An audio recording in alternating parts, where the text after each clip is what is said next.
Okay, good evening everyone and welcome to the meeting of the Newcastle Town Board, the meeting of January 13th, 2026. The board has been in executive session and now I'd like to ask for a motion to open the work session. So moved. Second. All in favor? Aye. Aye.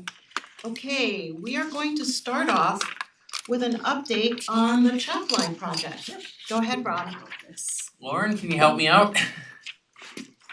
So we have making some progress on the Chapline project. So first of all, we have launched our website. There's a link on the town, it's our dedicated website for the Chapline.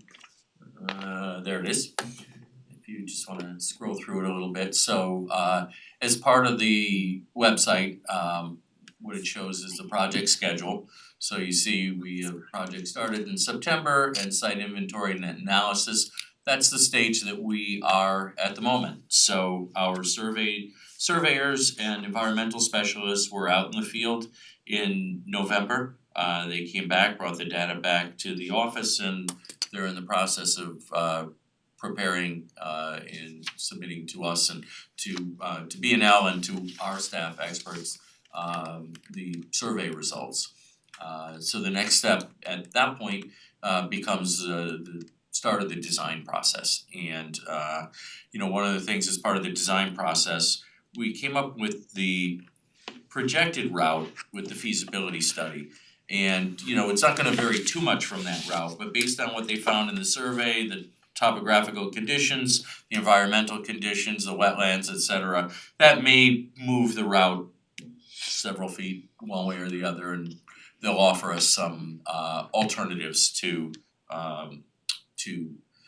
the feasibility study, the actual route there. So through the spring, they'll present that to us and we'll ultimately pick the exact route, and then they'll begin the design process there.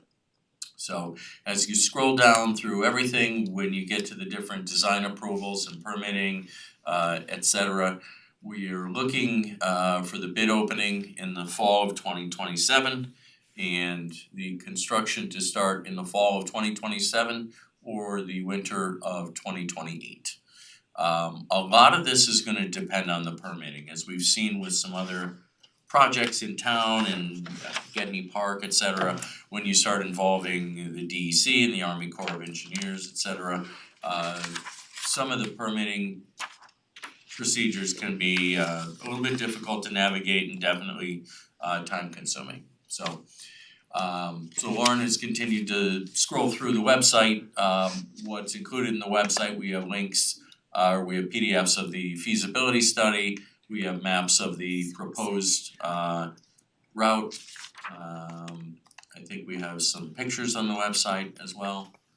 And scrolling all the way down, we have the beaver. Oh. Nice. And a little background on the beaver and its relevance to the area. So the website lists Sabrina as the contact for the project. So her email address is there, and if anybody residents have any questions, I know B&L has also we can direct questions to them, and Lee Jones will speak and has spoken directly to residents when she was out on site. Some people came out of their houses and said, hey, what are you doing? You're starting this, etc. So she walked through what exactly they were doing. So is there a place on the website for people to actually ask questions, or is it just contact information? No, I think call someone or email someone to ask questions? Correct, and throughout that process, there will be public presentations from Barton and Lejudas where they share information with the public. We'll update, somewhat informally from time to time like I'm doing right now, but we will then B&L will come and give their full presentations too. Maybe it might be good after a time, after they receive certain inquiries, to have an FAQ section. Yep. So I didn't get a chance to read everything that was in the project background there. I'll go to the website and take a look.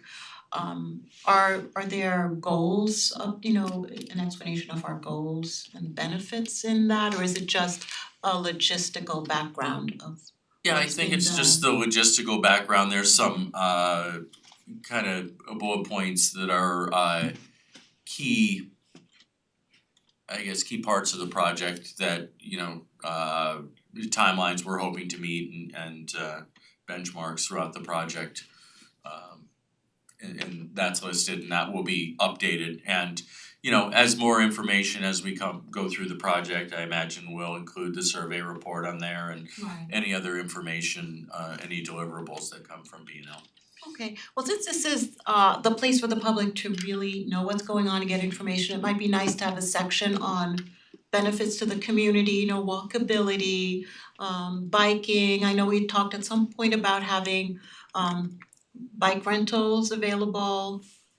Programming from T-Town maybe, Yeah, right? with the bird sanctuary, Bird so sanctuary, yeah. it would be nice and letting people know that this is about connectivity. Obviously, reducing greenhouse gases, connectivity to the train station, connecting the two areas, commercial areas. Just so people get a sense of the why in this. It should be obvious, but it would be nice to Yeah, put and- that, and I know this is a work in progress. absolutely. So you can't possibly put everything down right now, so these are just, this is a great start. I love this, I like having a dedicated website. And over time, it would be nice to populate it with those sections. Yeah, absolutely, and like you say, it is a work in progress, we can add to the website, we really felt like it was important to get this up, that I think it starts to show the community there is progress, right? It's You happening. can see something, you can start checking some of these benchmarks off, we've reached that, we're doing this and it's been discussed for a long time. 20 years or more on and off, and really probably for the last 5 years or so in earnest. And we did not receive the first round of TAP funding that we requested, and we were successful with the second round. So that really made it a viable project at that point. It's not an inexpensive project, but if there's money out there that can assist us, and we really hope that at the end of this design phase that there's more money at the end. And we believe, our consultants have told us, once you have a completed project, the feasibility study was great, but once you have actual design plans and construction plans in place, it's easier to get money. They wanna give you money for shovel-ready projects. Yes, we've heard that before. And people really care about walkability and the extent to which the town has looked into the building of sidewalks Yep. and understanding, the impediments and the millions of dollars of costs that sidewalks in many areas would take to be successful. I mean, this is one area that we can definitely point to that'll have a big impact on walkability and connectivity. So yeah. Is the go website ahead. live now, Rob? Yes. It is. So this can be found on the town website, I think it's under the government tab and projects of note. So Is there any way to make that more visible? Put it on the, it's so hard for people that people won't even know it's there, so it's, things get buried under Yeah. that. It's a good place to keep it, but if we could also have a link right in front, because it should be front and center, it's a current, yeah, I'll current talk to project. Carrie to see what we can do to make it more prominent. the way we did with Envision, didn't we have a link and some sort of image on the Yeah, I'll- homepage? I'll work with Carrie. Something like that, Mhm. yeah. I love this, Rob. I think this is great, and shout out to everyone who put it together. The timeline, especially the accountability that comes with it, I think it's phenomenal. Yeah, we really felt like I said, this project people have heard about, and I'm sure their thought was, is this ever getting built? And we don't really believe it's getting built, and to show Changes that perception. timelines and we're making progress, 100%. that's important. I think it's phenomenal. Something to get excited about, for sure. Yes. Any other questions, comments? I'm excited that the beaver finally has the explanation. I've been wondering about that for a long time. Yeah, I will say B&L throughout the process has loved to include that beaver in a lot of their graphics and He's an icon. Ooh, we they should. like it, so. BNL really has expertise in wildlife. They have a lot of different areas of expertise that are pertinent to this area, and I thought that was a real plus. So I like seeing that because I know it means that they understand the environmental concerns. They do, and they And, have specialists yeah. that work with the DEC and that understand the permitting process, which is important. All right, okay, thank you, Rob. Okay, so the next item on the work session agenda is an initial conversation here, initial discussion on our town board goals and objectives for 2026. The board has received a copy of the goals that we had in 2025 that we can work off. We certainly can add to it, adjust.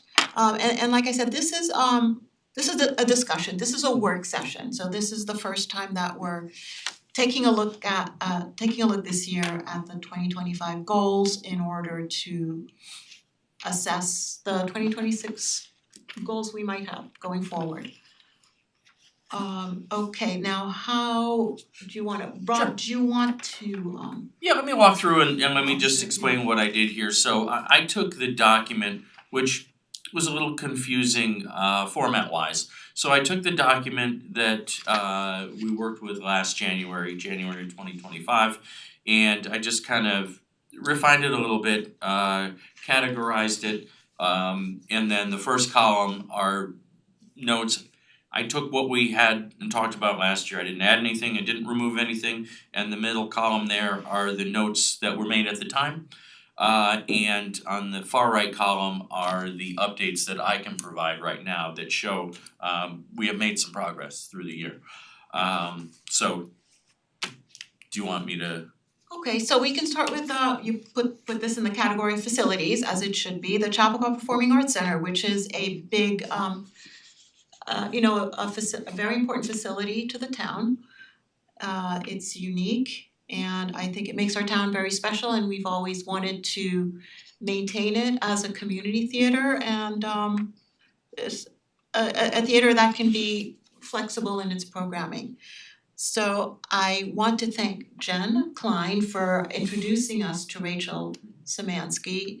It was really imperative that we have a financial plan for this building and a creative vision, and Rachel has started to do that. You know, the facility has a number of bookings, but to have a creative vision, I think, is important for the direction that we move in, and so that people can identify what this facility is, and in terms of advertising and branding and attracting beyond our community. So where we've left off, as you've put here, is Rachel Szymanski's completed an initial report in 2025. She will come back on as a part-time. Yeah, Or I'm not sure that we've completely decided, I don't wanna get ahead of it, but she will be working for the town, whether Right. it's part-time or. Yep, so I've been working closely with Rachel. She took most of the month in November and December off. She just had another child. So she was able to spend time with her, and she's kind of slowly getting back into it now. We haven't formalized the agreement. I spoke with her several times today on her what her agreement or contract will look like with the town. We don't think we're far apart. She's gonna get another draft back to me, and then we'll work with legal and just make sure we're covered with everything there. She's doing a little bit of work in the interim, just kind of before she had left, she had set up 2 events, and we're kind of testing we're gonna look at a different mix of events to see what we think works. We're working with she's working with a promoter right now, and we're gonna try to look at different structures of revenue. So what does ticket sales look like? Who pays the expenses? How does it work when they come in? Is there a share of the tickets? Is there a facility fee? Is there all types of stuff? So we're looking at different parameters there, and we're gonna measure. So she's got the first event scheduled for March 20th. And I don't recall the date of the second event, but I think it's towards the end of April. So they are cover bands. I think March 20th is Fleetwood Mac, and I don't recall the band Putting that on the calendar. April. So we're getting ready. We're scheduling a meeting with Matthew to help launch on the Facebook page for the Chat Pack, starting the promotion in the next week or so. She is working with the promoter. There's some advertisements and some graphics that we're gonna share, and we're gonna get the information out there. So we're moving forward. The report that Rachel gave us was really comprehensive. Very much so. Yeah, it's very encouraging, So a lot of exciting. detail. It's not all Yeah. gonna happen overnight.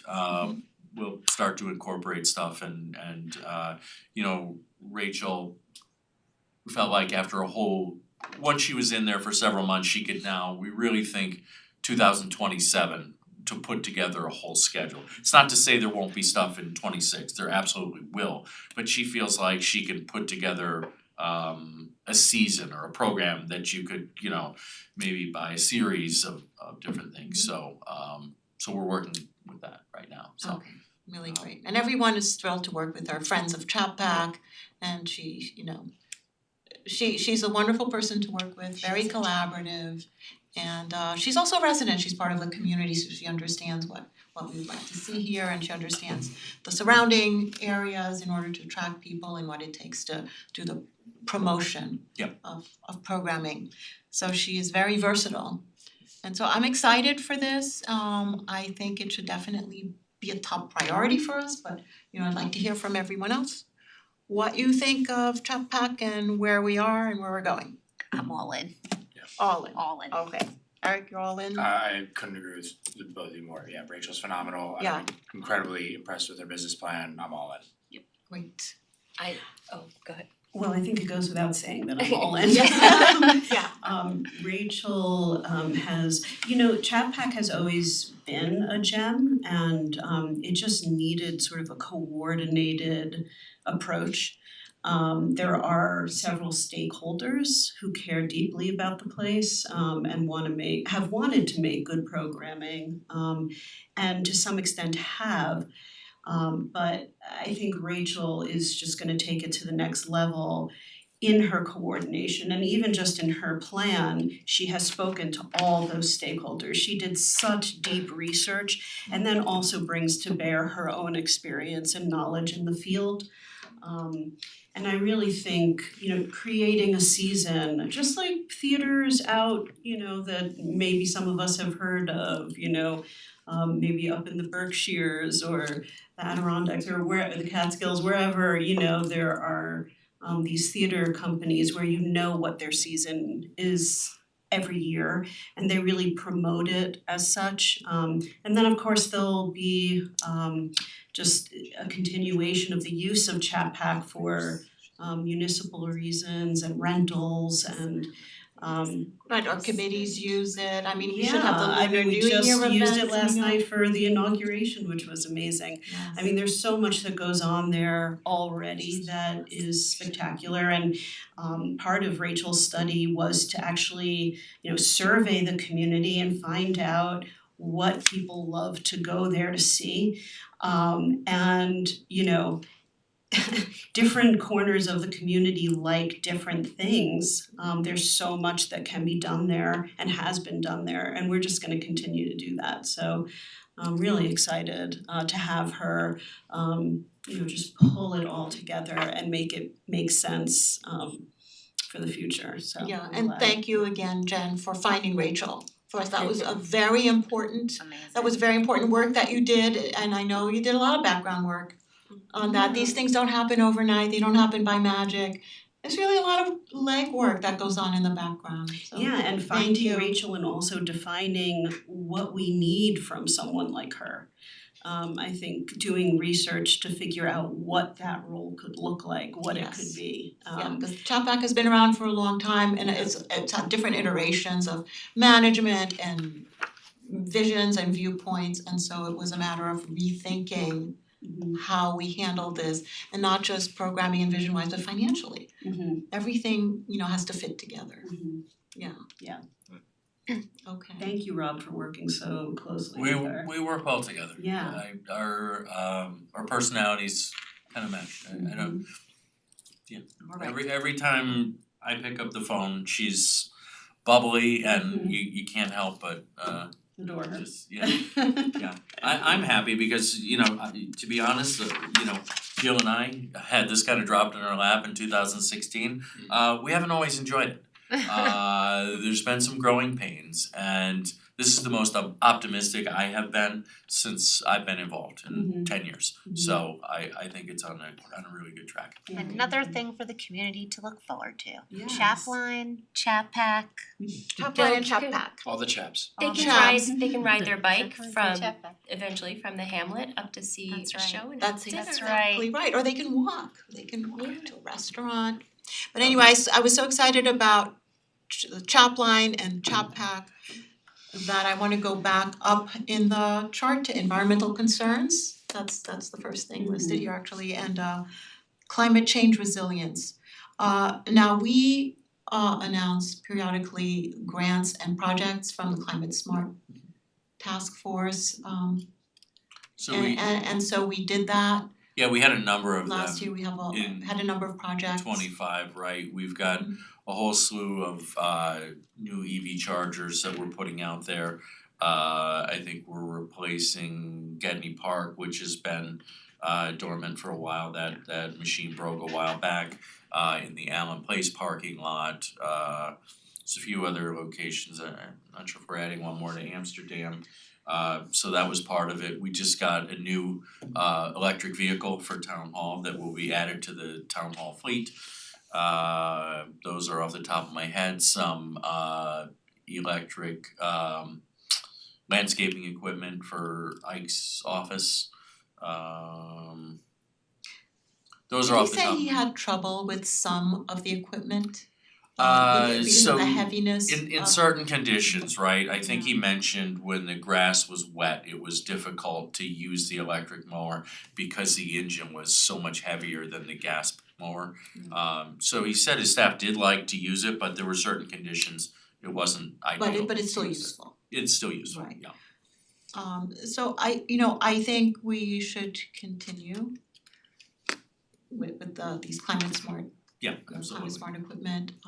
And Sabrina's been great And- because she works closely just identifying all of this funding.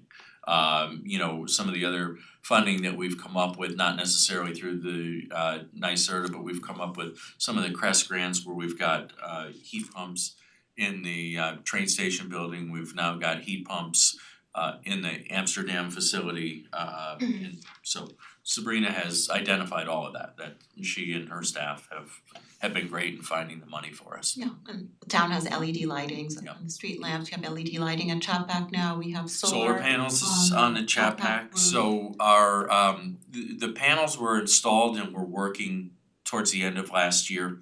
We had a communication issue, the Wi-Fi was, we were still using the panels and still generating electricity. We didn't have the feedback on the energy used or produced in that, so that was fixed in the last couple of weeks. So we don't have any measurable feedback yet versus prior year to kind of see, but over the next couple of months we'll have measurable feedback once now that communication link was reestablished and we'll have data coming back from that. Okay. I just have a few thoughts that I wanted to add in kind of the environmental conservation space and sustainability. We kind of went through our envision process talking about the train station, and I think we kind of came to a place where we didn't there wasn't a lot of appetite, I think, to significantly change the structure of parking, or at least the number of parking spaces. So I think it might be time to start talking about, do we look into like solar canopies in the parking lots that we're able to. There's advantages to one, generating the solar energy, but it also would reduce the needs for plowing. It would keep the cars cooler, so there's an advantage to the residents parking, and then walking over to the train station, they could be sheltered from rain and things like that. So probably not exactly within a 2026, but I'd like to see if we can start exploring that. And then I also Well, Oh. are you gonna move? I just have a question Oh, about yeah. that, and it's really a question for Rob.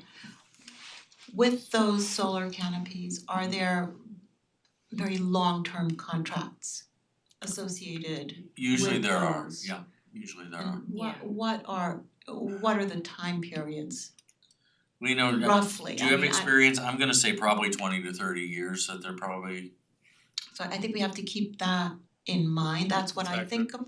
is that accurate? In terms of, I mean, I know we had the Envision survey and people were pretty clear that they wanted green spaces, walkability, more parks areas. Yeah. So no, there are a lot of considerations, I just wanna put it out there before we move Yeah. on to another topic, so the Adding green consideration is that it's long-term, like 20-30 years, so there would be nothing we could do if the community changed its mind and wanted to use the land for something else, nothing we could do for 30 years. That's really committing a lot into the, holding this up into the future. Also, in terms of green spaces and walkability, those canopies are from the way I've looked at them, they really take up the space. It's have you seen the Mount Pleasant Town Hall? Have you gone? Yeah, I think they, They are I mean, I'm not saying there's anything wrong, but they are a real structure. Yeah. And it really is moving in an opposite direction from greening the space and providing walkable. So, there are different considerations that to take into account. It's not just simply putting in these solar panels. There are a lot of features that we opt out of Yeah. when we do that. no, I absolutely, I Yeah. don't disagree, but I'd like to see us take like a hard look at it and, kind of explicitly make a decision rather than just kind of, for I fear agree of with that, the- yeah, yeah. we need to Yeah. explore it, Yep, yeah. so that's something I'd like us to be able to do, and there are environmental benefits to greening more there as well. I mean, if we could get trees planted, if we decide in that, I think that either way, there's something we can do environmentally with the train station that's better than what we have. Sorry, I was just gonna say with the solar canopies, I know Croton, it took them 5 years when they started exactly what you're describing and they put them in. So I don't think, I agree, like it wouldn't be a 2026, I think we didn't understand like, it's not, yes, there might be a 20-year contract on the thing, but it's also gonna take us half a decade if we decided tomorrow that we wanted them in. So yeah, I think it's definitely, I'm with you, Holly, 100%, I think it's something worth exploring. And also it doesn't have to be there, it could be in other places. I mean, that is prime land for the future. So I would say we look at different options as well as to location. absolutely, Yeah. yeah. But I would like us to take a hard look at that, or at least start to this year. The other thing is I'd like to know if we could take a look at the tree bank, the planting bank. 'Cause I know the balance is pretty high in there, and It is. in the last conservation meeting, we were talking with Dennis, and he basically can't plant as much as that fund is at. Correct. So I'm wondering if there might be some flexibility we could explore with that fund to potentially open it up for other uses such as land acquisition, if there were open space parcels that we may want to acquire in the future. That way, Yeah, that's I think the tree, It's a that's Tree fund is pretty pretty, tight. it's pretty tight as on what we to can that use purpose. yeah. there's no changes you can make to it. That's, if it goes to the tree fund, that's specifically for a specific purpose for that. Okay. I mean, I think we So made maybe- how much money is in there?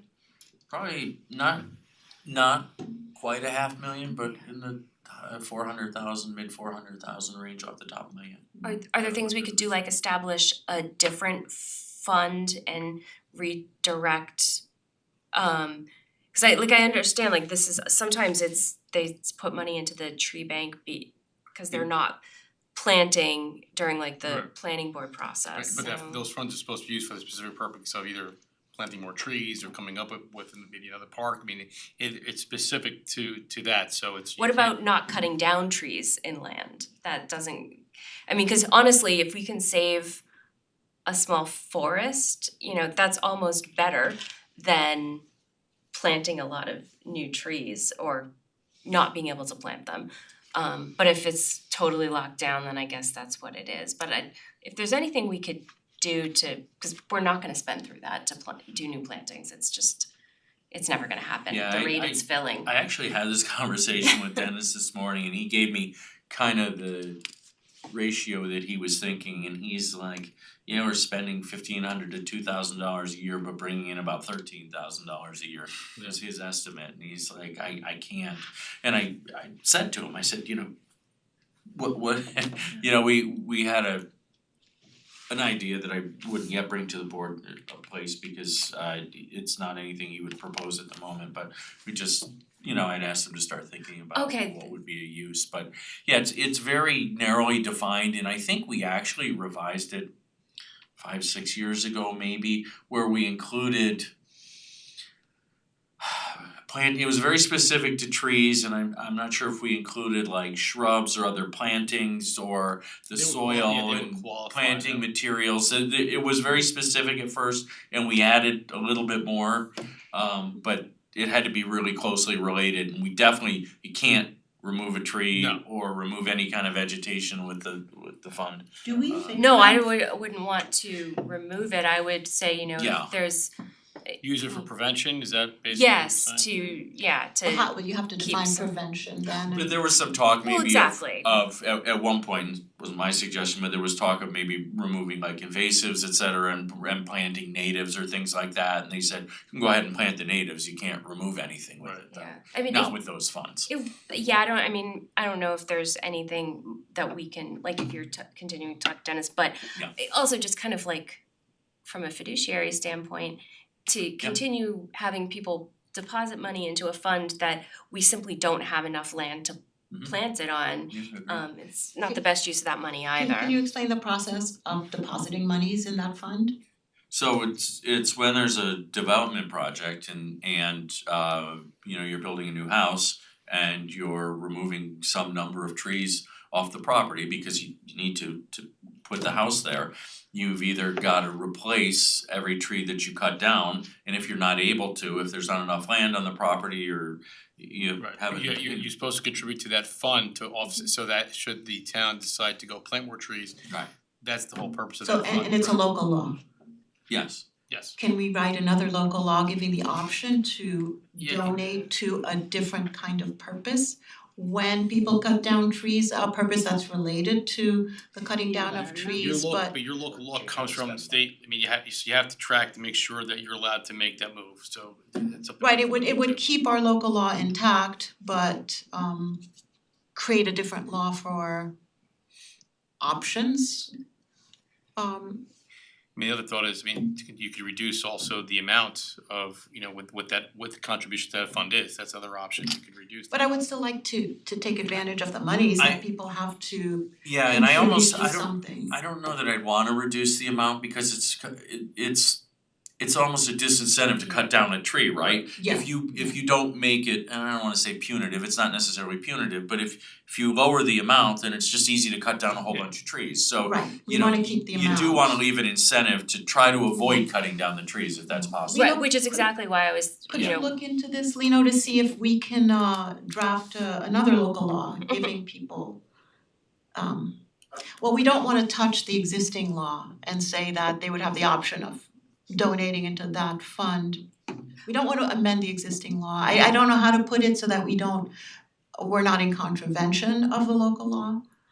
If you can find a creative way to give people the option to donate in a different way. so What they're if not, I there mean, they're is a not max? donating, What let's if the be tree clear. fund were to reach an amount? It's sort of It's They're a- paying into, If a we different are at fund. this threshold, then you can, as an alternative, general put fund? it. I know what you're thinking, I would like that. I I know didn't you say all would it. like I it, didn't but- say it. well, no, like a purchase of open land fund Well, that, yeah, is well, what I that, would like well, to that's a separate, finance. that's also a separate purpose, which you can do, but not, again. But when you- separately, not with, Separately, not with these funds, Yeah. so, So and Not as of with now, not with these funds, but as of now, can we say that if a certain number of trees are cut down, that the residents have the option of paying into an open land fund? So there is like an in lieu, like some municipalities have an in lieu fee where if you're doing like a subdivision, for example, right, you're taking away open space, there's a fee for that goes into the fund to preserve open space. So I know I was involved in a municipality where we had those funds and we actually acquired multiple acres of property to reduce it, like the subdivision from, let's say 90 lots to make it 50, right? So, but that was all earmarked in a specific fund for that money to go into. So I think what I could look at to see whether we can expand that fund to encompass other purposes that Tree have some type, preservation maybe. yeah, some type of relationship to tree preservation or open space, if we can maybe do something, that's something we'll have to look at, Right. but Yeah. Because preservation does involve trees. yeah, For we're instance. basically, so again, we have to see how we can work that out, because again, to Rob's point, the example, which was a good one, you're building a house, you're losing trees, you're supposed to replace them, some have a 1-for-1, others 2-for-1, so if you take one tree out, you have to plant two.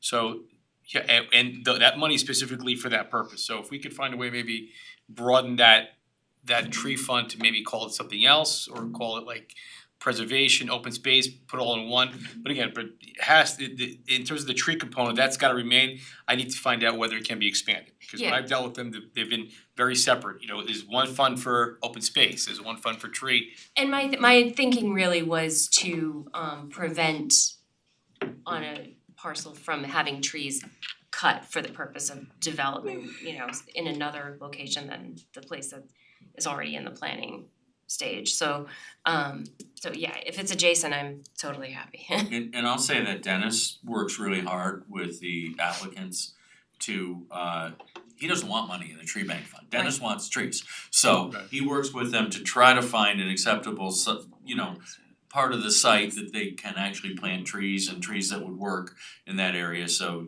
Dennis's preference is not to add to the fund, but to add to the trees. But it grows. Yep. It's not always possible. Is it just trees or is it any sort of plantings? I think it's just trees. Mainly trees, but they did expand I think because isn't caliper. there right, the scale, so based on the diameter of the tree. Yep. The larger the tree, the more money that you're contributing to the Correct. fund. Okay, anything else for climate change resilience? We're good, okay, we can move on. Town hall renovations. We have issued an RFP, we are going to select a firm to do a needs assessment. And as soon as we do that, there'll be a kickoff meeting with the staff, so we are on course to reassess what we're going to do with town hall. Yep, in the kickoff meeting, we expect we'll get a timeline. In their proposal, they kind of gave us a timeline, but they're not in here, they haven't seen the building yet, they've seen it from the outside. They haven't walked the interior of the building, so they'll do that, they'll go through each office, they'll take measurements. They'll meet with staff to, determine kind of how much space they need for each desk, for each employee, for each office. How much space do they need to help residents coming in. Like development department, now you kind of have a little box when you walk in there, and they actually, people wait out in the lobby for their turn to come in and speak to them, cause it's a little cramped, and especially during COVID when everybody was worried about, being contagious and sharing germs. So that'll be the next steps, and I'll share that with the board once we start. We're naming the contractor, we're awarding the contract this evening, and we'll give them the authorization to proceed tomorrow. Right, so we'll have that discussion later, yeah. Mhm. But so they'll be looking at staffing, what else we have, the police department, we have the town court system, the justices, the entire court structure here, and but we also have use and needs of the community. Mhm. So for common spaces and looking at adding recreational spaces somewhere in town, whether it's town hall or elsewhere, that's something that we could use as well. Yeah, so the start of the project is to determine the existing needs. And then once we do that, then you're gonna determine growth for the future and what you would want to add to the facility. Right, I mean, there are the existing needs for staff. Yep. but there are what I consider existing needs or wants for the community. Yeah. So those are different, but equally important. I mean, we absolutely need the space for the staff. So anyway, I look forward to hearing from them. That's definitely on our list of priorities. We're well on our way to doing that. So we can have more detailed discussions when that time comes.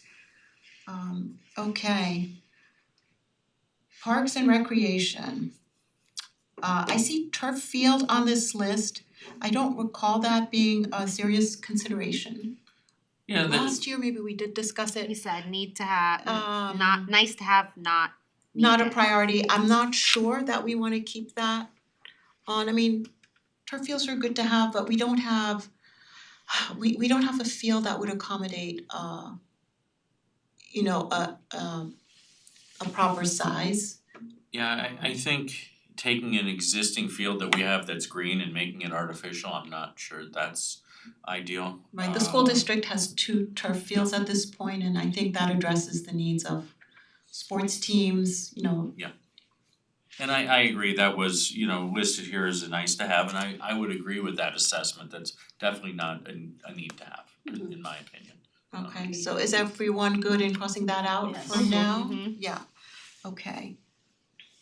Next is improvements to Amsterdam Park, and this was really to increase camp opportunities. How are we on that capacity So and looking at further expansion? so the board approved the surveying company last fall. They're working on the survey of the property now, so we need to determine the exact path for the sewer line to connect in with the trunk line. So we're working on that now. Once they complete that, staff will design this in-house. So we did a little bit of legwork back at the beginning of the project, based on the size of the pipes. Does not require, the size of the pipes and the capacity that they expect to come, effluent, to come from the bathrooms there. We don't need county approval for this, health department approval, so it can be done locally and our staff is capable of designing this. I think we determined we're gonna have a contractor doing the trenching work, but other than that, our staff is capable of designing, so we install the sewers, we're then able to build, I think, 2 bathrooms in the building, and then we were also looking to renovate the upstairs, which is kind of, if you've ever been there, it's really just an unfinished attic at the moment. It's really cold and drafty and just not a pleasant place to be, but we're looking to improve that and to finish that area that can be used for offices or activities up there. We need to put in another egress on the other side, there needs to be another stairwell. So all of that is in the works. Won't be completed in time for summer camp this year, unfortunately, but the goal is to have that all online and ready to go for summer camp next year. So you're also later on tonight approving the bathroom trailer, hopefully for the last time. Okay, when that's all done, how will that impact, and this is for Camp Adventure, right? So how will that impact enrollment and waiting lists for Camp Adventure? So I'm not sure if that's gonna increase that, it's going to make it viable. We may not have to rely on the school in terms of inclement weather because the campers will be able to go inside to the building.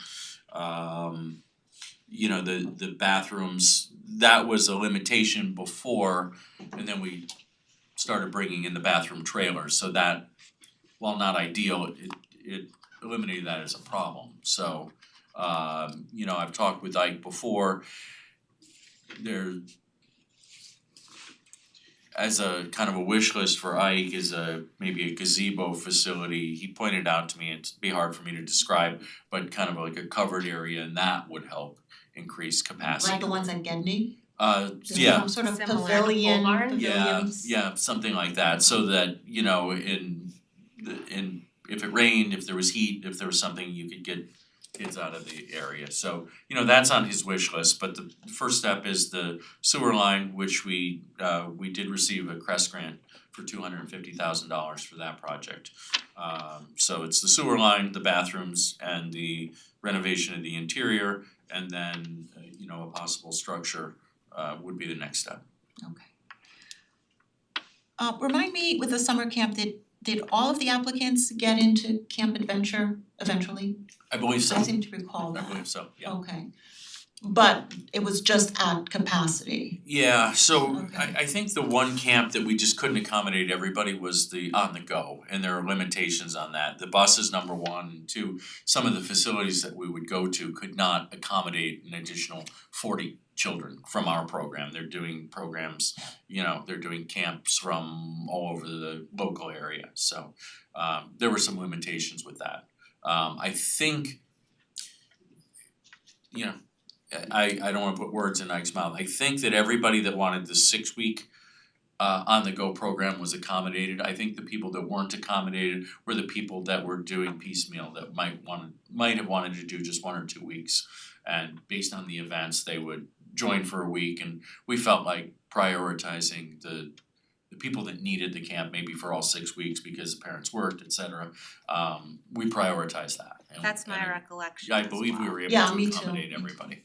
And Yeah. remind me again with the tots, that's a more difficult one because they're very little and we rely on the elementary schools and It is, that and can I, fall through at times because the schools do work on their school facilities in the summer. correct, we worked that out last year, and we got a commitment already for this summer that it's settled. I don't recall which school, but I do recall Ike saying it's been settled, so And last year, did we accommodated all the we did, tots? yeah, Right, okay. yeah. Yeah. Okay, so the only groups we did not accommodate were the ones who wanted piecemeal time periods for on the go. Yeah, I believe so, and I Okay. have to confirm that with Ike, but Yeah, I mean, that's what I recall, but I don't wanna go by memory. yeah, exactly. Yeah, Uh, okay. Let's see, well, we've gone a little far from the goals, but this is all related and in terms of thinking of how we renovate the structure at Amsterdam Park, I just wanted to get a sense. Cause you mentioned possibly offices there, so I'm wondering, do we need offices there and is it more important to accommodate the campers? So we have typically in the summer like a nurse's office, and it's kind of a makeshift now, so that if something happens, sometimes they need to come in out of the heat. Okay, so sometimes- that's important, to have a nurse's okay. It wasn't necessarily for like Ike's office or anything to move Mhm. over there. But it was, for I an get it. office for Okay. staff for camp. Okay. Anyone have any questions on this? No. Okay. Public art, movable art. We have an amazing ongoing mural project. Thanks to the Arts and Culture Committee, thank you, Jen.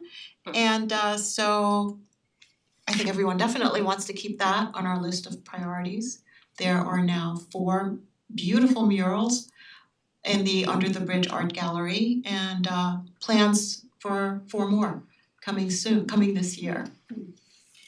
Yeah, it's been a really exciting unfolding of this, just looking at this, goals from last year, just the reality that it came to fruition is pretty exciting. And the Arts and Culture Committee worked so hard to make it happen. So yeah, there are so every piece is done by a community member. The 4 murals that we have up, 3 professionals in the community, and 1 was the senior capstone project. So 2 seniors at Horace Greeley last year, and they did it in 3 weeks under the supervision of Ike. So Ike checked them in every day, and then 2 committee members mentored them, and we had the reveal of 3 of the pieces in July, and then we had a winter reveal for this most recent piece. And then the next reveal we're planning again for the second week in June, and we have already received numerous submissions from artists, and so there's a selection process going on. The submission date was pushed to January 23rd, so if anyone out there is listening and wants to consider doing a mural, you still have some time to come up with a proposal and submit. But we do have an embarrassment of riches in terms of the submission so far. So we're going to have hopefully 3 again professional murals and hopefully again a senior project. And we're imagining the space to be sort of a rotating gallery. So, the ones that were put up in June should be up through, 2027, but then at that point, we can actually unscrew them, right? And take them down and do it again. So, and the committee is also thinking about what else can be added to the Bridge Gallery. So they're thinking about sculpture, they're thinking about large scale photography that can be amazingly like printed on banners. So it could be a representation in another sense of the community. So we're just there's a lot of excitement. I love that idea, Jen. I would just wanna ask whether they would consider doing that in other locations in town. Because the Bridge Gallery was a very obscure, sad looking place, now it's an attraction. But it would also be really wonderful to have more art just in the downtown as you walk around. So Yeah. when you think about other art forms other than paintings and murals, like sculptures here or there, I think that would be wonderful Sure. to embed that in our experience walking through town. Maybe in Millwood too? Yes, and well, the problem, we did a tour with some members of the Millwood West End Advisory Board when the committee first formed. The problem over there is where's the property? It's very hard to convince property owners, not the town, to commit a wall for the town to create a mural. This is the on. Millwood Shopping Center, which is essentially the central area of Right. Millwood. Right. Really the only I think town-owned property is right on that corner where the little train hut used to be. What about Millwood Park? So there's in terms of where it would go, I guess a sculpture, yeah. could. At the time I think we were focusing on murals, so it would be like the wall. There's I think a wall that is used for sports purposes. So that would be strange to put a mural on. But as we develop ideas around sculpture, we can do that. And we were also sort of hoping to expand, toward the center of the train station area. That I've sort of picked your brain about that. Yes, that's right. That's I don't right. want to get ahead of the committee, but And it would work very well in terms of increasing the walkability and greening of the Right. space and pathways Right. and sculpture can certainly go on, Greeley, right? But it, the mural thing got a little dodgy, again, because it's privately owned buildings. But we can revisit that and we can look to sculpture maybe on the main drag of town, coming, out from the train station to the main it would have to drag. be in a location where it's protected Right, and right. I am not sure what Obstructive and- that would look like, but Yeah, we can think about that this year. Yeah, great, very exciting. okay, so that's public movable art, a priority, a goal of this year. Cell service, Yes. when Jill was here, she worked tirelessly to get Verizon on board to improve cell service. And as I've learned, Verizon is the company that puts up the towers and other service providers co-locate on those towers. And that's really the model we have around here. We're dealing with a private company and they were very unresponsive for a very long time. Then they became responsive and proposed a site, which we later found out had deed restrictions. We are now in close contact with Homeland Towers and we will be meeting with them. They're in the business of facilitating the construction of cell towers. And so they've been looking at the town of Newcastle and we need to now meet with them and see what information they can provide and what their business model is like and what their assessment is of the areas in town. Rob, do you have anything to add to that? Yeah, I mean, this was a topic we covered a lot last summer. We did try to get Verizon out here. That didn't work out. We met, it seems like it was probably late fall, with a group at town of Mount Pleasant and I think North Castle. And this entity, Homeland Towers, they have several towers in town, so they own the tower, or well, they installed the tower over off Campfire Road. That was their tower. The town they installed it. The town gets rent from that. They've got some other on some private property in town that they've done before. It's gone through the planning board and they've gone through that process. So they're familiar with the process. That's what they do, is they put up cell towers. They work closely, it seemed from that meeting, with Verizon. But when they put a tower up, they do usually try to, it's of a height that it can accommodate all three of the large carriers. So each carrier requires a certain amount of space so you can't just take the minimum height of a cell tower. You've gotta make sure that you have enough room to accommodate all the carriers that wanna go on the tower.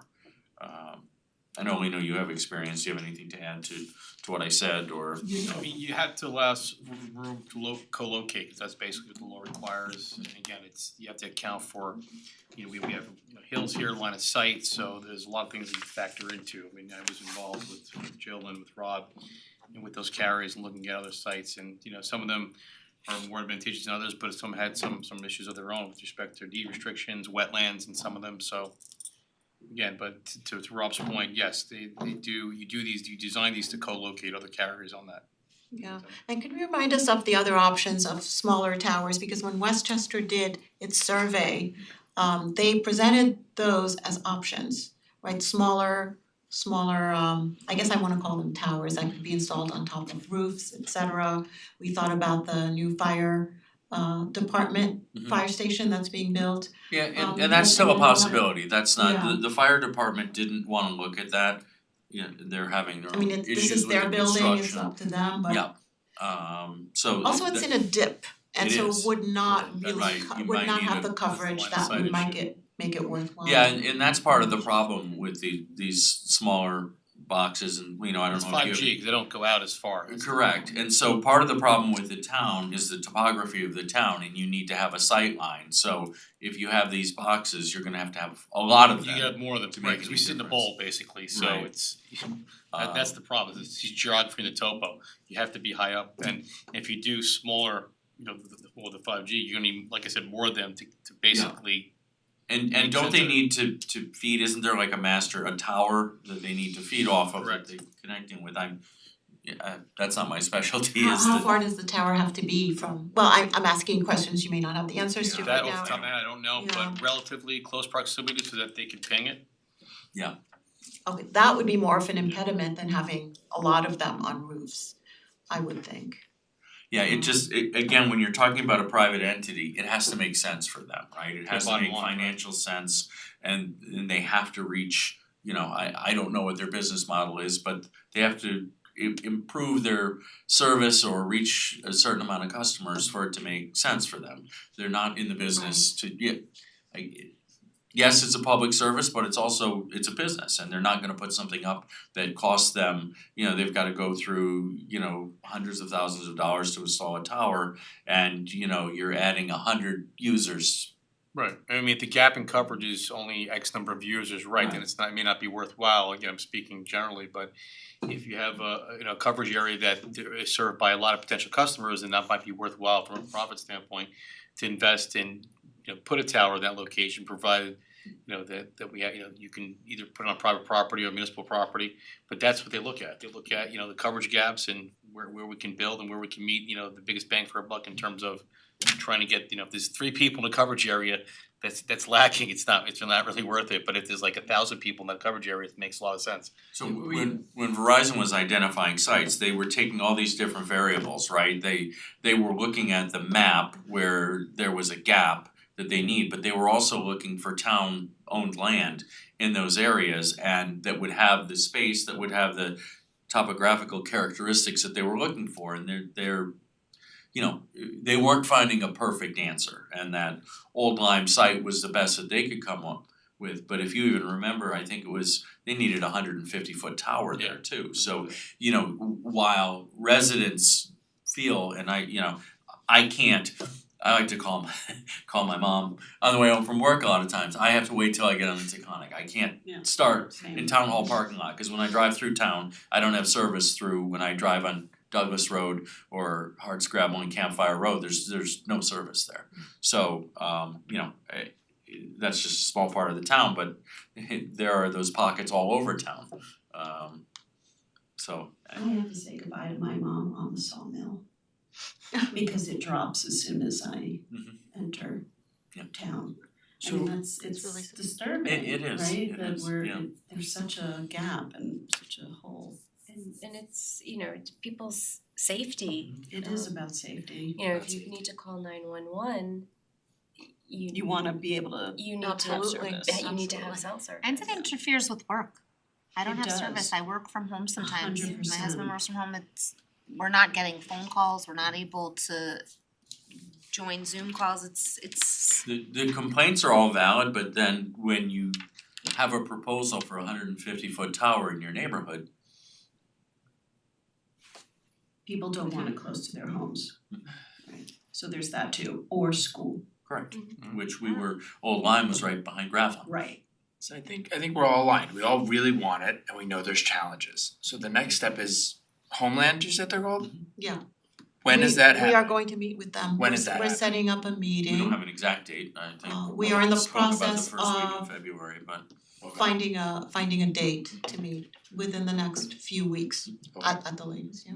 So that's great. That's the next step. So let's get that meeting set up and then we'll figure it out, cause we're all saying the same thing. We all want the same thing. We're course. aware of what the challenges are. This is great.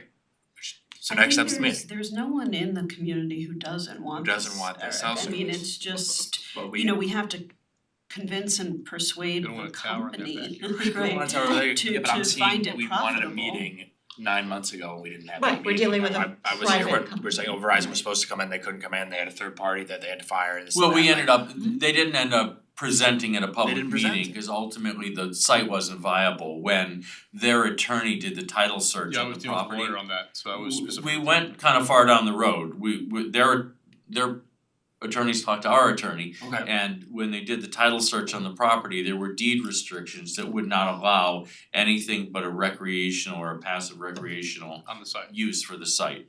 It was the alienation of parkland, which means you had to go to the state to get parkland alienation legislation passed, which they didn't wanna do. I mean, it is incredibly frustrating. yeah, And we all are as frustrated as anyone because we're the ones who have to answer for it and we're the ones, and especially the staff, doing all the work. A tremendous amount of work to try to get this done, work that no one sees going on. I know that Jill and then Rob following through would spend hours I had our whole staff out there twice. getting on the phone with these people. I had Dennis and Tom, Bob Cioli and myself and Jeff Gaspar, and we met on site with them a couple different times. Dennis went out there, they actually did the wetlands delineation to see if there was an area that they could put the actual structure that was out of the wetlands, a lot of concerns. At the end of the day, it's a private company, but we have a meeting that we are going to schedule with them and we're moving forward. Okay, Alright. So that is definitely staying on the list. We have Getney Park. We are for the first time making sure that we have a good maintenance plan for Getney Pond. Talk about uncontrollable factors. We have still to get permits from the DEC, right, from the DEC. Yep. And so that's in process. So We continue to do, yeah, go ahead, Bob. So there's, I'm told, a total of 3 permits that we need for both processes, so combined for the processing. So the annual treatment, we started that last year and it made a huge improvement once they went out there and treated the pond. So you're actually approving Little Bear, that's the company that does it, we're approving that tonight for the annual maintenance. There is 1 permit required for that is a multi-year permit and it's already in place. There's a second permit that's an annual permit, I think having to do with the specific herbicide that we're using. That is, once we approve that tonight, they will go forward with the permitting of that. We started the permitting process to do the hydro raking, so we're in the middle of that process. We saw about a 90-day lead period for the permitting last year when we did for the herbicide treatment. So that had a great, it was a visual impact. There's still underneath the surface material there, and that's what the hydro raking will address. But visually and on top of it, you didn't see that algae once they did the treatment last year. Okay, so we are on course for that. And also we have the 9/11 memorial refurbishing, we've talked about that, we will talk about it further. We don't need to spend a whole lot of time on it now, but that's in process and we have the funds for it, they got a grant. Thank you, Michael Wolfenson, for working so hard on this. You know, it's a labor of love for him and we will be very excited to see the finished product. Anyone else have anything to say about these 2 items for Gedney? All good? Okay. On sidewalks and walkability, we talked about Chapline. We have the sidewalks on 117 and 120. Rob, do you wanna let us know exactly where we are with that? Yep, so And we're. there's phase 1, you could take phase 1 and 2 Yep, so together. the phase 1 is the work around the mobile station. That's an existing sidewalk that's in disrepair that we need to replace. We have the survey that's been completed. Jeff is working with the designer now to work on the path. There were some issues with some easements around the property, et cetera. We're working that out, so that's in process, that's going to happen. That's what we're considering phase 1. What we're considering phase 2 then is to extend that from the mobile station down to Salem. We've in-house, I think we kind of took a look at that. I think the next step to make that go forward, we need a survey of that and then to come up with a cost estimate to share with the board. It's not going to be inexpensive, so just so we're aware of that, but we'll be able to come back to the board and see if that's an expense that they want to incur. There's a few concerns when you look at the pathway from the end of the mobile station down to Salem. There's a couple of homes that are close to the road there, and when you're adding the sidewalk, I think what we don't know now is whether or not we have to build that snow shelf in. Typically, when you're on a state road, you're required to. We were not required to when we did the sidewalk up Quaker Road. The guidelines changed since then and they're now requiring it. We are hoping there's an exemption, we don't know that for a fact. So that would change the width of the sidewalk and how much of the residents' property would have to be used. Assuming that moves forward as expected, what would be the timeline for the phase 2 to build to Salem? To build it, I can't give you a timeline until we do the assessment. We're hoping to do the assessment in 2026. 2027 or that's something that will then have to go out to bid and you'll have to go through that whole process. So it's not an immediate process for that. What tends to be the criteria for an exemption for the snow shelf? I don't know. I don't know if they even offer such, I we're, don't think they do. It's intentionally Yeah. vague. Pleasantville managed Right. to get we everyone. haven't been able to understand how they managed to But do that was with a developer. They asked It was really a developer and nicely. it may have been a project that was existing at some, it was a long-term project that maybe the design was in place and approved long before it was built. I think that's the, Maybe it was part of the development Best that and it the was. agreement it and, was, you know, and the that's the building best of that we more can accessible. understand, so. Yeah. It doesn't mean it's not doable, it just means that the width of the sidewalk is now larger and we're, you know, you're going to be cutting into private property, which on a state road means a taking. That's right. Um, Eminent domain. But there are so many homes in that Chappaqua Ridge neighborhood, it would be really nice to get them safely Absolutely, connected to town. and Yeah, again, these are, that's I'm why pointing we- out yeah. concerns, we need to look at not this, yeah. not necessarily obstacles, but concerns that, Yeah. you know. And they, all those houses would be connected then to downtown and to the Yep. train station. Yeah. I live nearby to there, so Mhm. I see the people walking on that street daily and Yeah, that is what we, you know, Yeah. that concerned us. it really does make me worried for them. Right. Yeah, like I say, that's there are concerns, there are things to take into account, not necessarily an obstacle, so it doesn't mean it can't be done, it just means, you know, the design of it may be different, may cost more money, and it may be more intrusive to the neighbors that are exactly on the road. We use the tree fund? I'm joking, joke. Did you said you were, I'm actually wondering, and I don't know if this is a joke or not, but I'm wondering if there's such a thing as like a religious exemption, because there is a synagogue over there and often people walk, like that's a thing. I Like mean, where your can head's you at? apply for a religious exemption But for something would like it have to that? connect and the sidewalk would have to keep going No, to Lena? Lena, you're the saying no? synagogue? Higher Yeah. authority. No. Oh, that would be, That would be people would amazing. love that. Our lawyer said no. Wow. Lawyer said no.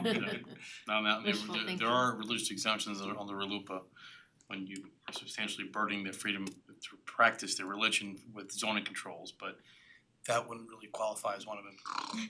Building a sidewalk that we want, okay. Yeah, oh, good try. Because they've litigated those cases. Oh, Did you wow. win? Bummer. Some yes, some Bravo do. Club. And the other sidewalk that we had considered, this was from Tony Sotomayor. when I was on the board, you know, more One down than below. 2 years ago. So we have a sidewalk that the town had contemplated to connect the Millwood commercial area to Gedney Park and West Orchard School. So that was still in the feasibility study Yeah, so it's- stage. It has honestly been a back burner issue for our staff. They've got an awful lot of work. We went through a transition in the last year for town engineer and they just haven't had the bandwidth to get to that.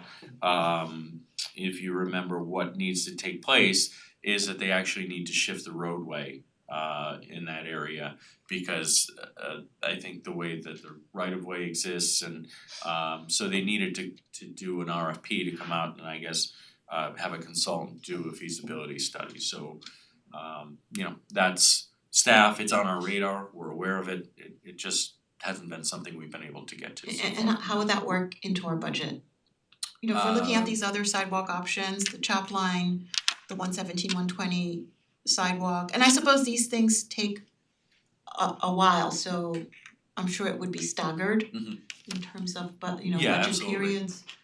Yeah, I mean, it's Okay. something we would have to budget for once, you Yeah. know, once we have a feasibility study and we would come up with an estimated cost for the project, and we do kind of cost benefit, right? Does the cost benefit the right amount of people? We did that 2 summers ago when we looked at extending the Quaker Road sidewalk and we decided for, I think, about a $6 million estimate to link, you know, 8 more homes and you know, you have that one home that was right there that you're gonna be in the guy's front room.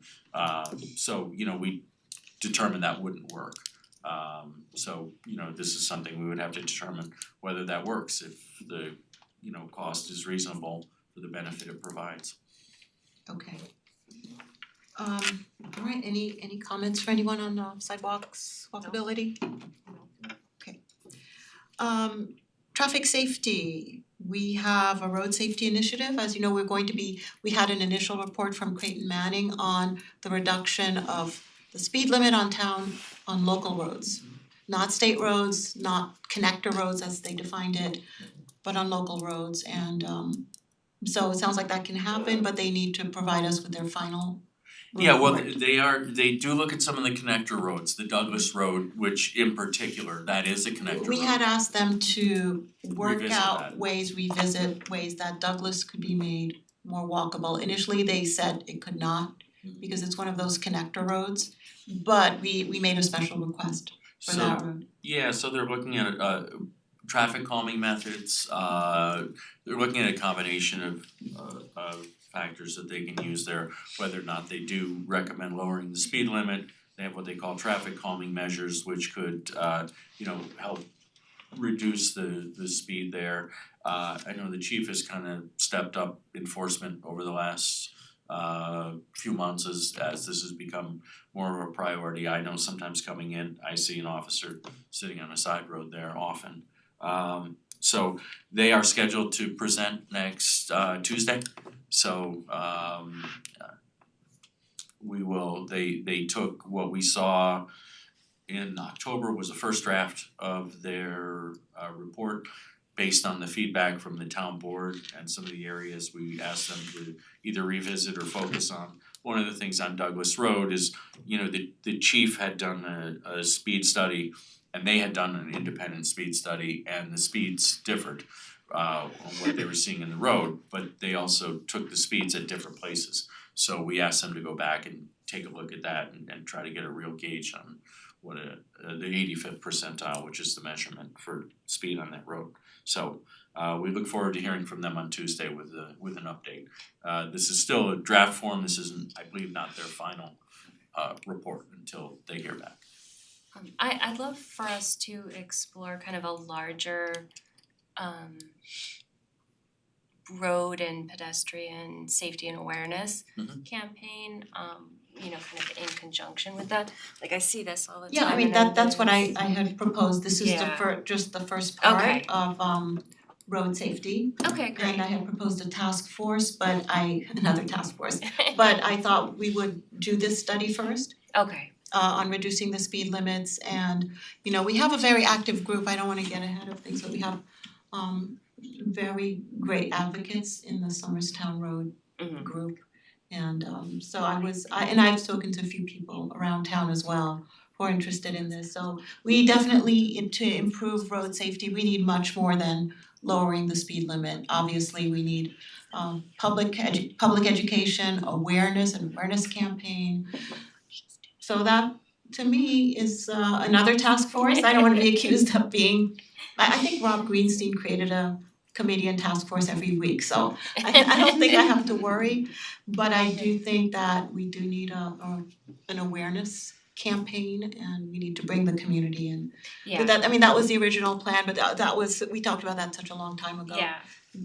But I do wanna keep that. Yeah, I'd love to call that out as, kind of as the goal, Yeah, thank you for less than, cause the way it reads now, it sounds like it's just about the speeds, but I'm glad that you're looking bigger, cause I think that's We all have, good. it says road safety initiative, so this is the one we're working on now, but So, and if you remember, in order to recommend a reduction in the speed limit, we had to undertake this study.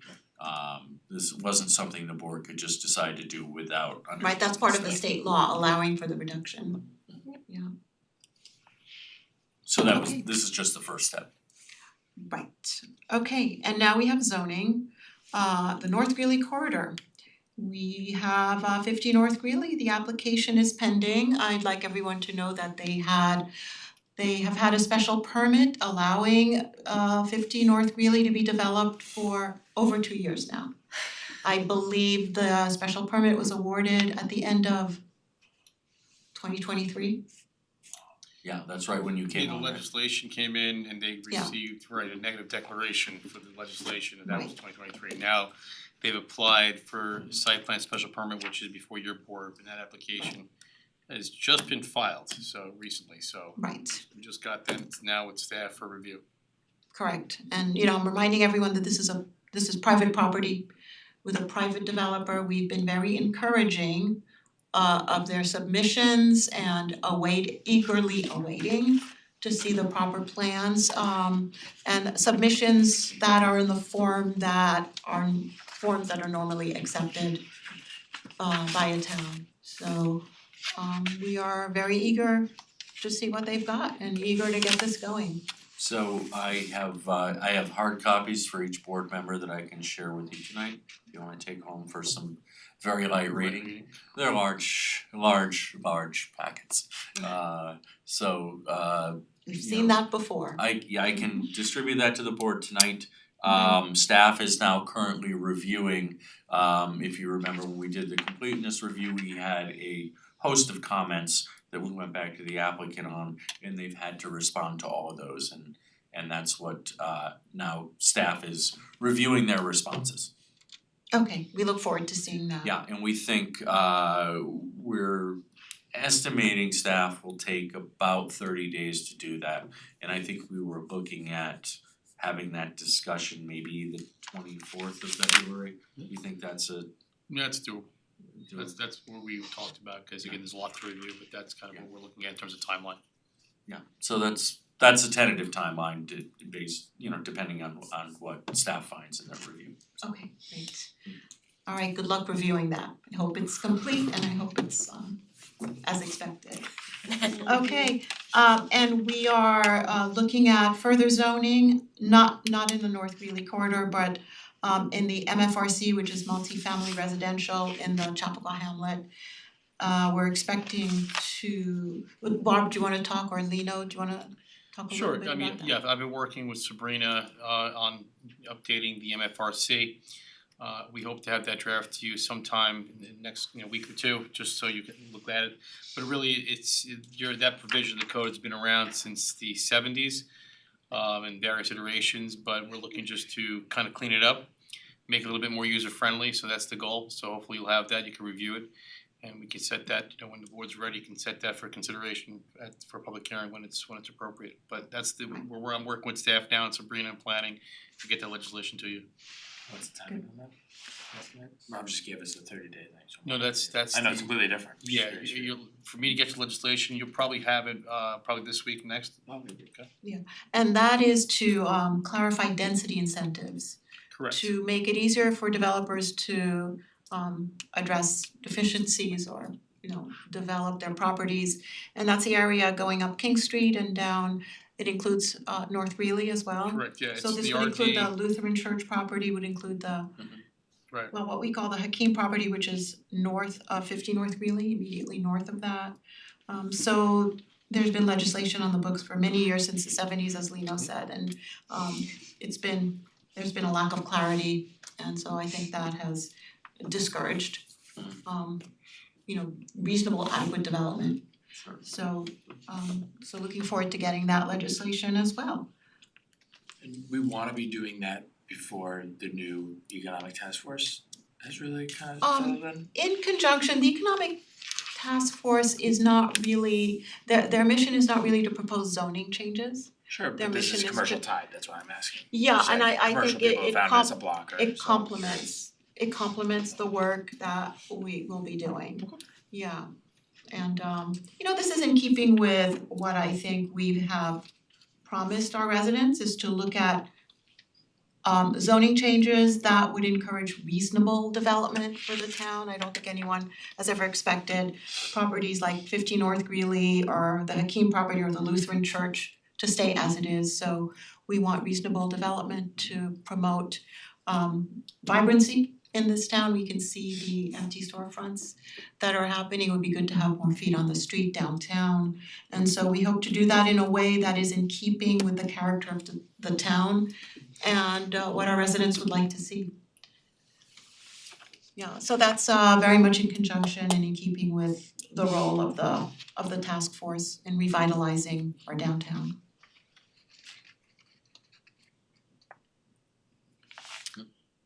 Well, do we want, this is a good segue, I mean, do we wanna add to our 2026 goals economic revitalization, since we appointed a 1 year? I do have that on my notes, Okay. yes. So that's so obvious, so yes, we wanna add the goals of the economic, or just, the economic revitalization task force, we wanna put that, We've specified that it's like for the the work of the downtown task force. Chappaqua, it's Mhm. is we're kind Yeah. of focused with that. That's the concern, right? Yeah.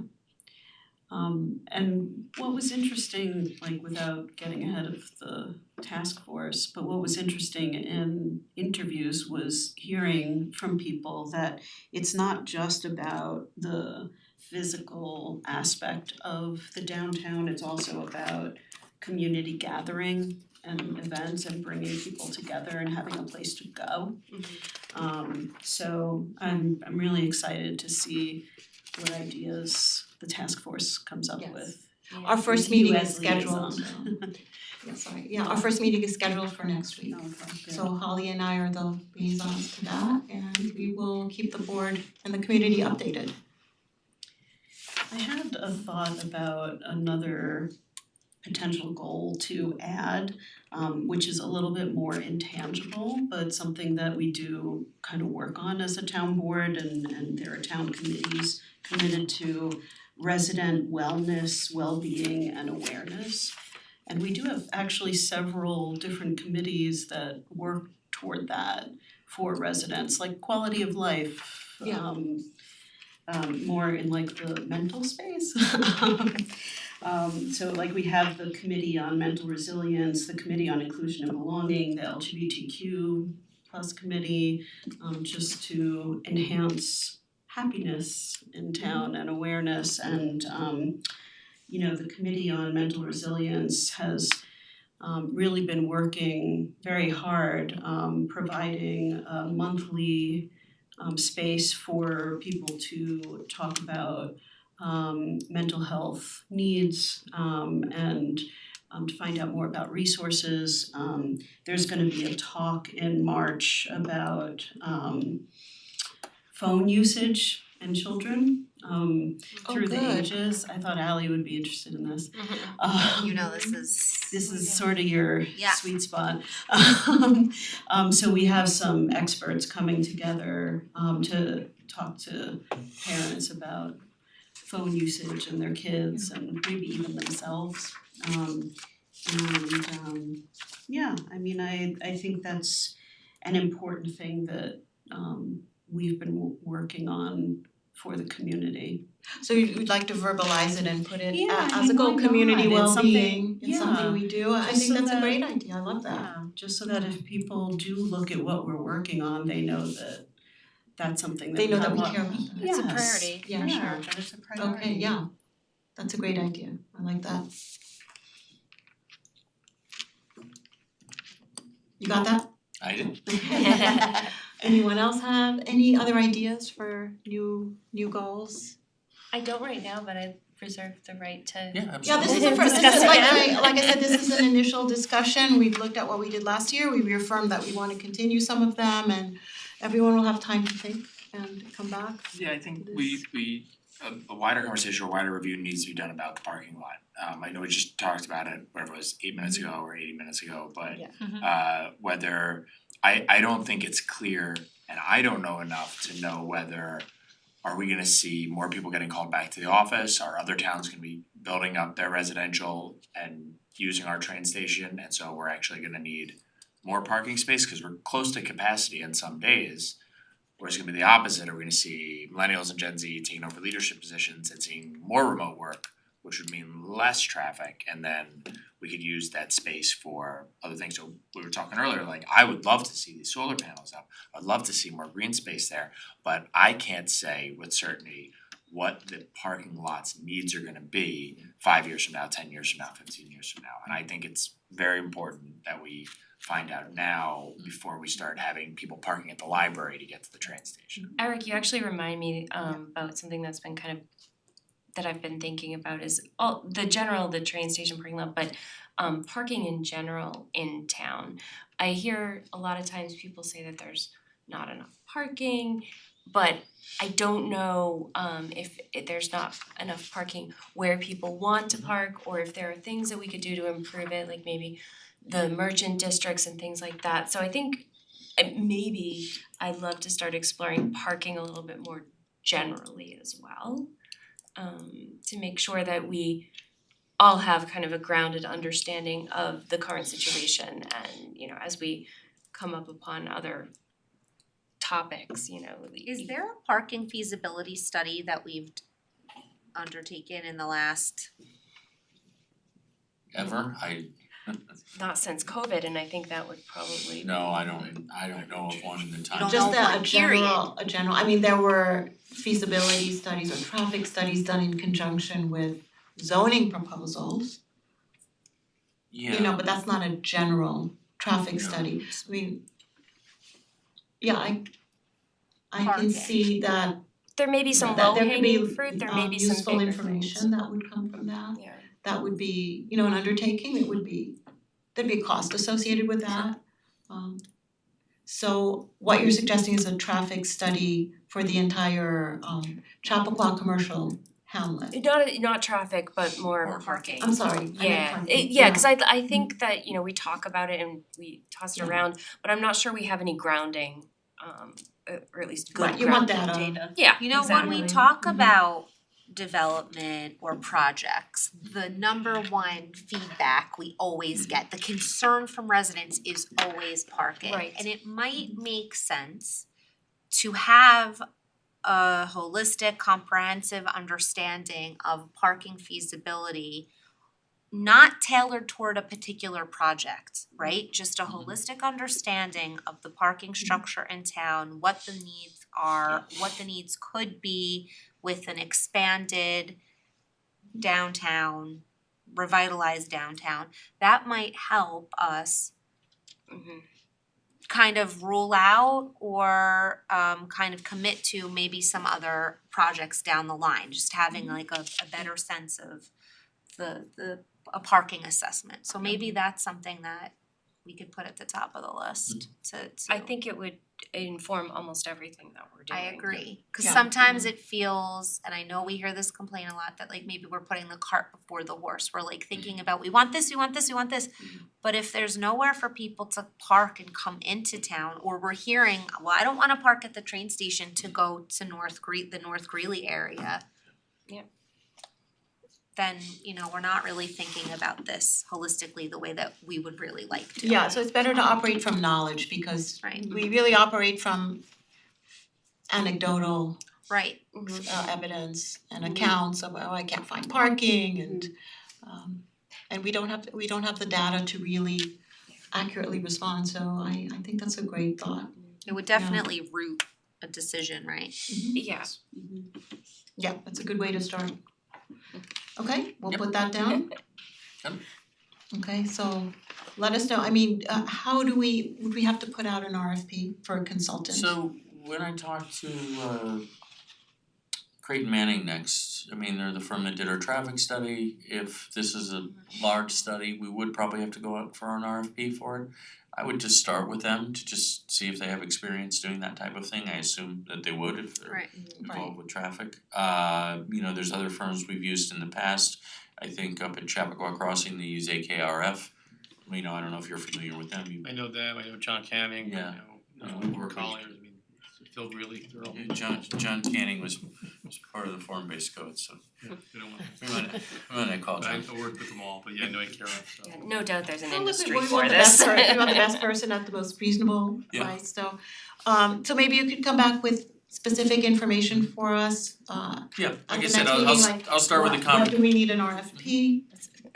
Can you talk to Creighton Manning since they're working for us now, if we have to go out for an RFP Yeah, I can process? discuss, do they do that type of work and just maybe even a real ballpark estimate on the cost, right? If they're telling me it's $10,000 and I don't have to go out for an RFP, if they're telling me it's $75,000, I have to go out for an RFP, so Okay, that would help with Great. that. And to understand if they have any experience in doing, I assume they do, but And I can share with you too, I think another village that I represented, I did a parking needs assessment in their downtown, and so I can maybe share that with you.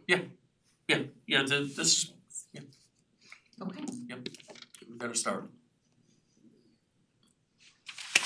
good start. Any other ideas? No, but I'm gonna think on it. Yeah, same here.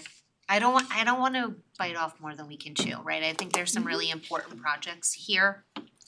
And I don't want to overpromise and underdeliver. There are some things that I'd like to see come to fruition this year and leave myself some room for some new projects once we can check a few things off of the We have list. always said that, and also the town and the staff have ongoing infrastructure Right, projects that Absolutely. are not just surprise, they're a necessity. yes. So those are the absolute have-tos, water mains, sewer lines, all the projects that are on the docket. And That are some ongoing. of these things coincide with what, when I give the quarterly projects update, some of these things are on that.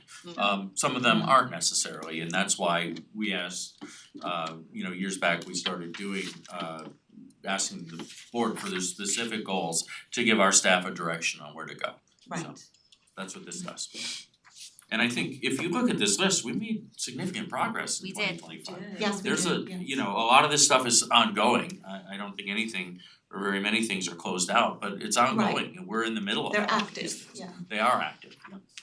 And you can argue the Getney Pond one's closed out as an example, like there's now a plan in place, I'm serious, like now a plan's been put plan- in place and it's rolling and that'll be something on a rolling, I think Yes, this is- but let's not I'm giving you forget- props work on here, the I'm- project. There's a Yeah. main part of it that needs to happen. Yeah, And absolutely. we still need But it's I'm trying to give you more credit than But- you're giving yourself.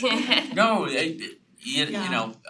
this in concept, sometimes it all seems so easy, and then when you execute it, it's not as easy as it seems like it would be. And back the DEC changed their regulations, was it January of 2025, and in 2024. in the middle of our process. They Correct, changed we it, wouldn't right. have had to have specific permits, and now we do, and now all of a sudden it's a 90-day lead time Right, so that's what held to things get up, the yeah. project going, so sometimes best laid plans, but we're getting there. Okay, so in other words, we can't take it off the list because there's a substantial part of it, but yeah, Rob did great progress on it. You are right, you are right. Okay, so we'll all give this further thought and we will come back to it. Do people, let's see, our next meeting is next week. Do people want a little more time to think about it, or do you wanna revisit this? Do you feel ready to revisit next week? Do you want time to mull it over, time to maybe ask Rob some questions? I'd love if we could give it another meeting, not for next week. I would say so, In the that next I 2 agree. meetings? next week we I have would think that, we have a yeah. couple of things that might take a little bit of time, so you may wanna think about that, and So we'll put this on the agenda, not for next meeting, but for the following. yeah, I think so, Okay, February 10th. good plan, alright. Okay, so that brings us to, is everyone all set? Yes. Okay, so that brings us to administrative items. Rob, do you wanna go over that? Quite a few, because we haven't met in a regular board meeting in about a month. So we have 4 retroactive payment of claims, December 5th, 9th, 12th, and 19th. We have the authorization to approve the Westchester County snow and ice agreement from October 1st of 25 through September 30th of 2030, 5-year term. So this is just in recent meetings, we passed the New York State snow and ice reimbursement. This is Westchester County. The rate is $5,030 per mile annually. There are 5.66 miles of county road in the town. It equates to $28,469 annually.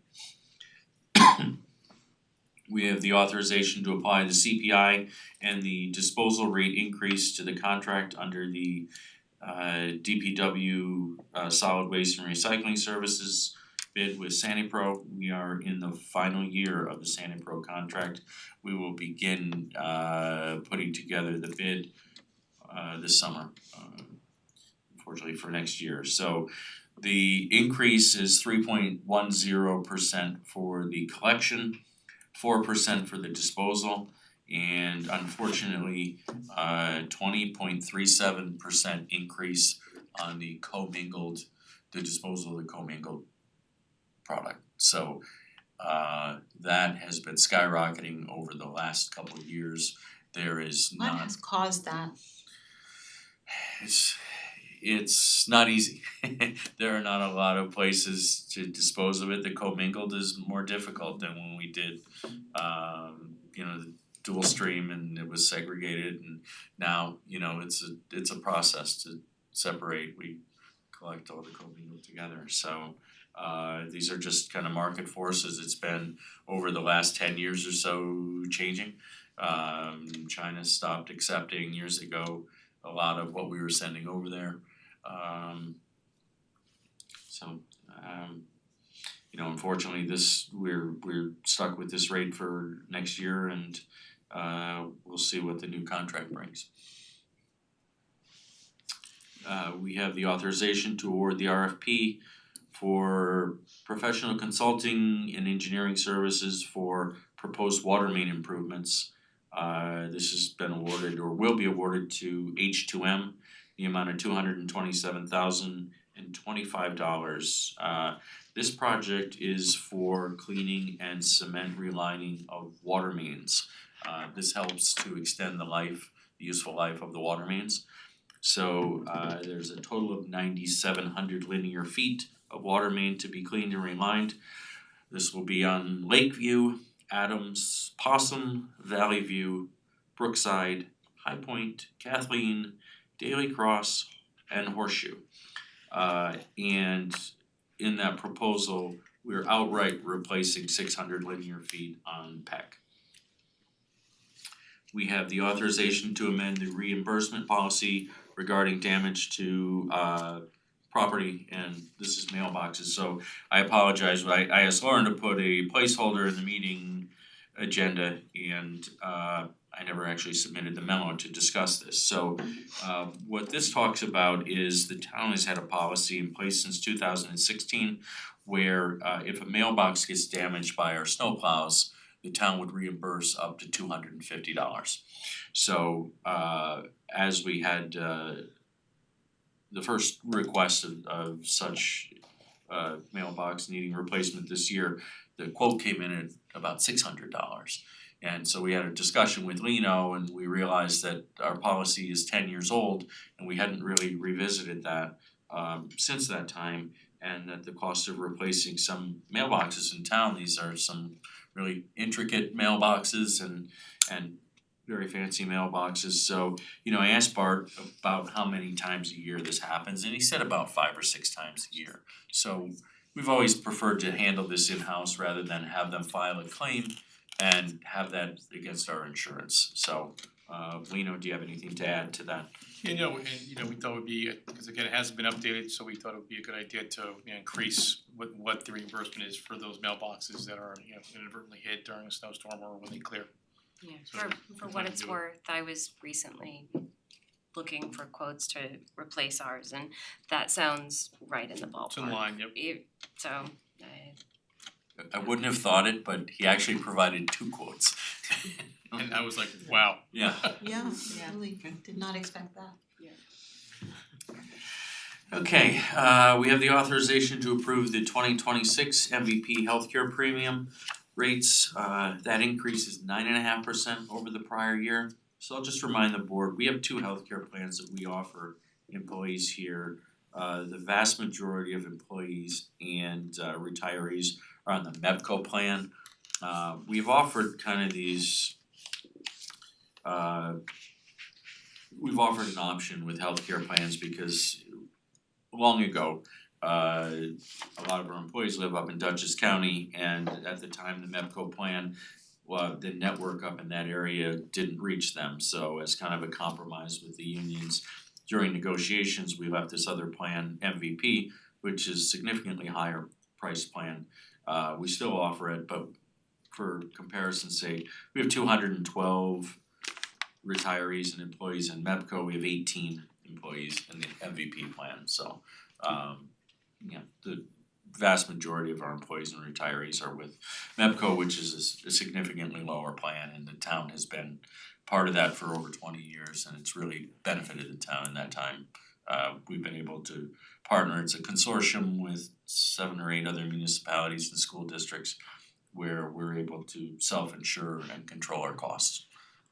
So unfortunately, the MVP rate is 9.5%. By contrast, MEPCO was 4% this past year.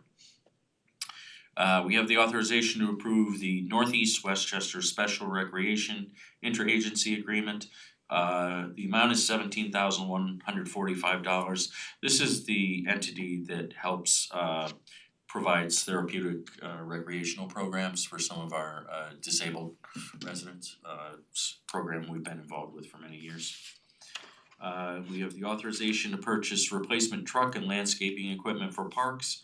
This was anticipated in the 2026 budget.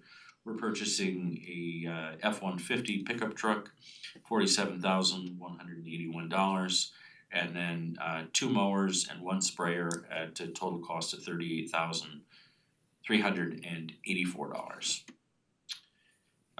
As I mentioned in our earlier discussion, authorization to accept the proposal for bathroom station trailer for summer camp, hopefully for the last time. The low bidder was John To Go, and that cost is $9,680. We have an authorization to approve the request for a variance from the procurement policy for handrail installation at the Chapac parking lot. Procurement policy requires us to get 3 bids, and unfortunately, we sent the proposal out to 10 companies. We had 2 responses. So we are selecting the lowest response, which is $16,475, but we're just asking for a variance from the procurement policy because we were not able to get a 3rd bid. And is that our It's our policy, yeah. right, so And the auditors would, the board grants yes, the variance, yeah, okay. and the auditors would accept that. You know, we did our due diligence. We had, if you look at the memo, So you're asking us to Yeah. okay. Jeff Gaspar, the engineer, lists all the entities he tried to get in contact with to provide a quote. And some were non-responsive, some said they would, and they ultimately did not by the response time. Where is that handrail going? Along the sidewalk, the area that they just poured recently from, I think from up at the new the handicap parking area, and there's that walkway that goes down. Oh, okay. Yeah. Got it, Because of the slope there, they need to put a handrail in. got it, okay. Lost my place. So authorization, the next 4 I think are software programs affiliated with the police department. Approval for Nixle, that's our emergency notification system. That's $5,361 annually. Visual Computer Solutions, $3,098. Goosetown is our communications, they maintain all our police radios. That maintenance contract's $4,260. Our Ricky software subscription, $3,100. That's the booking software that they use, fortunately, when someone's arrested. We have the authorization to approve the 2026 agreement with the SPCA of Westchester, $12,872. We have the authorization to accept the proposal for the 2026 permitting, maintenance, and treatment of water quality at Gedney Pond. That is to Little Bear Environmental Consulting for $4,586. We have the authorization to accept the proposal for the spring and summer decorative flower program for the downtown Chappaqua and Millwood. That's being awarded to Beds and Borders. Total cost of $6,397. We have the authorization to establish the capital project in the budget for the Chapline pedestrian walkway. We're currently approving that project at $7,250,000. $5 million of that is a TAP grant. Another $500,000 is the Climate Smart Communities grant, and the remaining amounts are the local match that we have to provide. We have the authorization to order the to award the RFP for the building needs assessment to DCAK at a total cost of $90,280. And finally, a change that was originally scheduled for this evening, but unfortunately, due to some miscommunication, we didn't notice that properly, and we're going to change that public hearing date to February the 10th. Okay, thank you, Rob. So it was a long one. Alright, and with that, I'd like to ask for a motion to adjourn the work session and open the town board meeting. So moved. Second. All in favor? Aye.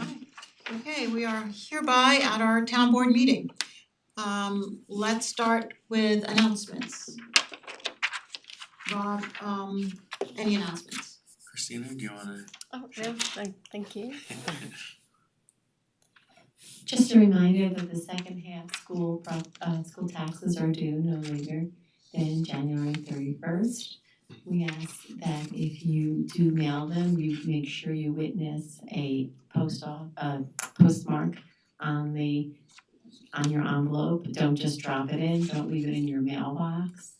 Make sure you take it to the post office and witness it. We do have a drop box here at Town Hall, and that's available 24/7. And of course, if you'd like to walk in, I'm Peter, we'd love to see you. And also you are able to pay it online through our website. Okay, very important information, Christina. Yes. There are always people who forget or who That's don't know, right. and then they have to pay The the penalties penalty, which is very steep, so are very steep, and we hate to have anyone have to pay that. So we will be sending out a nixle, but if there's anyone that you wanna make sure you share it with, it's just so painful. Yeah. And you have to pay that for just missing the day. okay. Thank you. Any other announcements? No, okay. For supervisor's report, I just want to say that we had a wonderful inauguration yesterday at Chapac. It was the inauguration for Eric as a new town council person, for Holly for her re-election as a deputy supervisor, for my election for a second term as town supervisor, for Noah Sorkin as town justice. And we were so honored to have Vedat Gashi, county legislator and chairman of the Board of Legislators, also get inaugurated with us. We were so honored to have President Bill Clinton and Secretary Hillary Clinton perform the swearing-in ceremonies as they have always done. And we thank them so very much for being such great community partners and engaging with our community every year so consistently, including at our parades and events. So thank you to them so much for taking time out of their busy schedules to be with us. We had a letter from Chuck Schumer. We had a video from Senator Pete Harckham. Chris Burdick was present, County Executive Ken Jenkins. Let's see, we had our other town council persons, Jennifer Klein was there, Ali Keptop was there. And I believe that's everyone. We had dignitaries and elected officials in the audience. And it was a wonderful ceremony. We had a great time too. We had great speeches, great remarks, and we had fun. Girl Scouts and Boy Scouts. Yes, presentation of colors. I need to say something. This was not in our program, and it was brought to my attention that in the presentation of colors, we always forget to include CVAC. We included I saw the Mark. fire Yeah, departments. Mark Hirschfield was there. I know, but unfortunately, they were not listed on the program. Oh. And in the all of the activities in the moment, I didn't look up to see who was actually standing on the stage. So when I thanked everyone, I did not include CVAC. We had the Newcastle Police Department, we had all the fire departments, and so I just want to acknowledge the participation of the Chappaqua Volunteer Ambulance Corps. We will make sure that doesn't happen again. I think it happened the last time and I didn't know. So thank you to CVAC for participating in the inauguration, and everyone did a wonderful job in the presentation of colors. The Boy Scouts and the Girl Scouts led the Pledge of Allegiance. We had really students perform musical accompaniment. We had a really senior sing the national anthem.